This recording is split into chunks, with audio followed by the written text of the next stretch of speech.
नमस्कार दोस्तों, मैं दीनदयाल चौबे, आप देख रहे हैं लोकबंधु चैनल। एक वीडियो मैं आपको दिखा रहा हूँ। देखिए हमारे देश की शिक्षा व्यवस्था क्या है। इस पे लाखों लाख करोड़ों करोड़ों रुपया हर साल बजट में खर्चा होता है। टीचर के लिए अलग से वेतन जाता है। यह स्कूल है हरौआ, जिला वाराणसी, पुआरी कला, ग्राम कहरपुर में। इस वीडियो को देखिए। ये व्यवस्था है हमारे देश के सरकार की। मंदिर पे खर्चा होगा, कुंभ नहाने पे खर्चा होगा, लेकिन स्कूल पे नहीं खर्चा होगा, शिक्षा पे नहीं खर्चा होगा। क्योंकि जब आप शिक्षित हो जाओगे, पढ़ लिख जाओगे, अच्छा नागरिक बन जाओगे, तो इनके पीछे घूम के नारा नहीं लगाओगे। ये व्यवस्था है। नई शिक्षा नीति आई है। नई शिक्षा नीति में अब प्राइवेट स्कूलों में, अभी सरकारी स्कूलों में तो हमने नहीं देखा, लेकिन प्राइवेट स्कूलों में रामायण, महाभारत और गीता पढ़ाने की व्यवस्था की जा रही है। नीचे के बच्चों को 8वीं क्लास से जो नीचे के बच्चे हैं उनको रामायण, महाभारत और गीता की व्यवस्था की जा रही है। रामायण, महाभारत, गीता पढ़ने से आप इंजीनियर, डॉक्टर बन जाओगे, ये बताइए। लेकिन नहीं, हमको वहीं लेके जाने की व्यवस्था कर दी गई है, सदियों पुरानी, जहाँ पे कुछ नहीं था। संस्कृति की बात होती है, हमारी संस्कृति है, लेकिन न इस देश के प्रधानमंत्री को, न गृह मंत्री को, न मुख्यमंत्री को अपनी संस्कृति पता नहीं है। मैं तो चैलेंज करता हूँ, कोई बता दे इनकी संस्कृति क्या है, कौन सी संस्कृति है इनकी, बता दे पहले हमें। रामायण, महाभारत, गीता हमारी संस्कृति है? नहीं, वेद नहीं पढ़ाया जाएगा, क्योंकि वेद विज्ञान है। वेद पढ़ लोगे, जान जाओगे। वेद में इन देवताओं का नाम ही नहीं है। न राम का नाम है, न कृष्ण का नाम है, न काली का नाम है, न दुर्गा का नाम है। वेद में इन लोगों का नाम ही नहीं है, इसलिए वेद नहीं पढ़ाया जाएगा। वेद विज्ञान है। वेद से एक एक चीजें निकली है, लेकिन वेद नहीं पढ़ाया जाएगा। भारत का संविधान नहीं पढ़ाया जाएगा। वेद तो छोड़ दीजिए, भारत का संविधान नहीं पढ़ाया जाएगा, जो हमारा मौलिक अधिकार है, मूल कर्तव्य है। भारत के संविधान की प्रस्तावना, ये नहीं पढ़ाया जाएगा। नई शिक्षा नीति आई है, ये हालत है। अब आप समझिए, इसको पढ़ के आप क्या बनेंगे। अब आपको क्या बनाया जा रहा है। इनके लड़के इंग्लिश मीडियम से पढ़ेंगे टॉप 10 स्कूल में।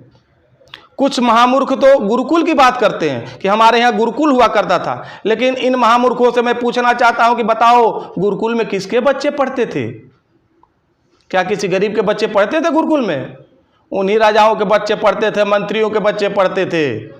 जो राज दरबार में अच्छे अच्छे पद पे थे, उन्हीं के बच्चे पढ़ते थे। चाहे तक्षशिला का यूनिवर्सिटी हो, चाहे नालंदा का हो।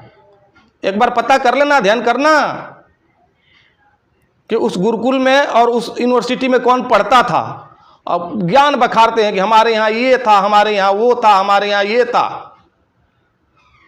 अरे भारत के संविधान ने अधिकार दिया कि शिक्षा मिलने लगी सबको। न तो ये यदि देश आजाद नहीं हुआ होता, संविधान नहीं बना होता, तो आज तक शिक्षा भी नहीं मिलती सही से। इस देश की जनभाषा, पूजा की भाषा संस्कृति है। क्या जनभाषा है? कितने लोग संस्कृत जानते हैं? दुर्भाग्य है जिस देश की पूजा भाषा जनभाषा नहीं बन पाई। इससे बड़ा दुर्भाग्य क्या हो सकता है। अब हमको मातृभाषा में पढ़ाया जाएगा।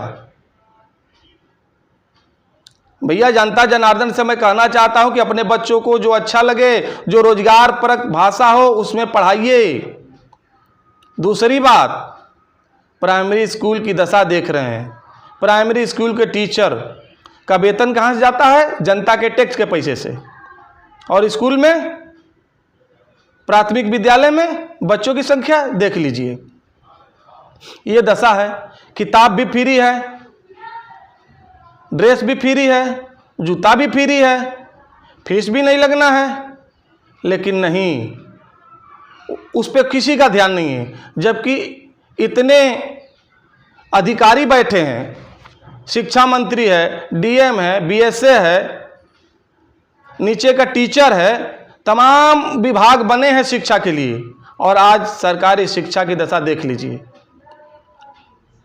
जितने प्राइवेट स्कूल हैं, कोई बड़े आदमी का है, चाहे वो मंत्री का हो, डीएम का हो, या किसी और अधिकारी का हो, या बड़ा पूंजीपति का हो, सब कहीं ना कहीं बड़े बड़े स्कूल जो हैं इन्हीं लोगों की है। शिक्षा माफिया, और सबसे अच्छा आज के डेट में पैसा कमाने का धंधा है शिक्षा, स्कूल। मनमानी फीस लो, किताब बेचो। नर्सरी केजी के बच्चों की किताब 4-4 हज़ार 5-5 हज़ार में आ रही है। आज भी सबकी औकात नहीं है टॉप 10 स्कूल में पढ़ा लेने की। अमीरों के लिए अलग शिक्षा, गरीबों के लिए अलग शिक्षा, ये हालत बनी हुई है। तो अब नहीं समझोगे तो कब समझोगे? संविधान हमको अधिकार दिया है। 26 जनवरी 1950 को जब संविधान लागू हुआ तो उसमें लिखा गया कि जो आज बच्चा पैदा हुआ, आज के 10 साल बाद कोई अशिक्षित नहीं रहेगा। और आज भी 33% लोग निरक्षर हैं इस भारत में, निरक्षर, जो अक्षर नहीं लिख पाते। ये व्यवस्था अभी तो बीच में कुछ ऐसा समय आया था जो पढ़ लिख के लोग आगे निकल रहे थे, लेकिन जो नई सरकार आई है अब हमको फिर वहीं ढकेलना चाह रही है, क्योंकि बड़े लोगों की एक मोनोपोली है, बड़े लोगों का एक टीम बन चुका है कि नीचे के लोग न पढ़ के आगे आने पाए, चाहे वो किसी भी जाति का हो, किसी भी धर्म का हो। मैं सीधा कहना चाह रहा हूं, ये नहीं कि कोई दलित का बड़ा लीडर है तो चाहता है कि कोई दलित का बच्चा पढ़ के आगे बढ़ जाए, कोई सवर्ण का है तो नहीं चाहता है कोई गरीब सवर्ण का बच्चा पढ़ के आगे बढ़ जाए। इसलिए इनको रोको, तो ये पढ़ के आगे बढ़ जाएंगे। और नई नई चीजें, रोज रोज नया नया चीजें लागू करो ताकि ये पढ़ के आगे न बढ़ जाए।